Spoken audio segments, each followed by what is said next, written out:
যে অনুষ্ঠান হলো সেটা খুব ভালো অনুষ্ঠান হলো এবং আমার খুব ভালো লেগেছে এবং আগামী দিন যাতে আরও ভালো অনুষ্ঠানটা হয় এবং প্রত্যেক ছেলে মেয়ে যেন নাচ অনুষ্ঠান ঠিকঠাকভাবে করতে পারে, হ্যাঁ, আরও এগিয়ে যায়। সেই কারণে এই অনুষ্ঠানটা হলো, আরও সামনের বছর যেন আরও ভালো মতো অনুষ্ঠানটা হয়।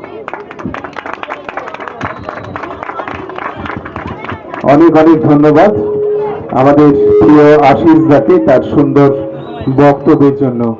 অবশ্যই খুব ভালো লাগছে আপনারা সামনে যারা বসে আছেন, এমন সুন্দর অনুষ্ঠানে আপনাদেরকে সঙ্গে পাওয়া গিয়েছে এবং ছোট ছোট ছেলে মেয়েরা যারা বিভিন্ন প্রতিযোগিতায় অংশগ্রহণ করেছো, তোমরা সকলকে অনেক অনেক শুভেচ্ছা, অভিনন্দন। অবশ্যই আজকের এই অনুষ্ঠানের জন্য বা গতকাল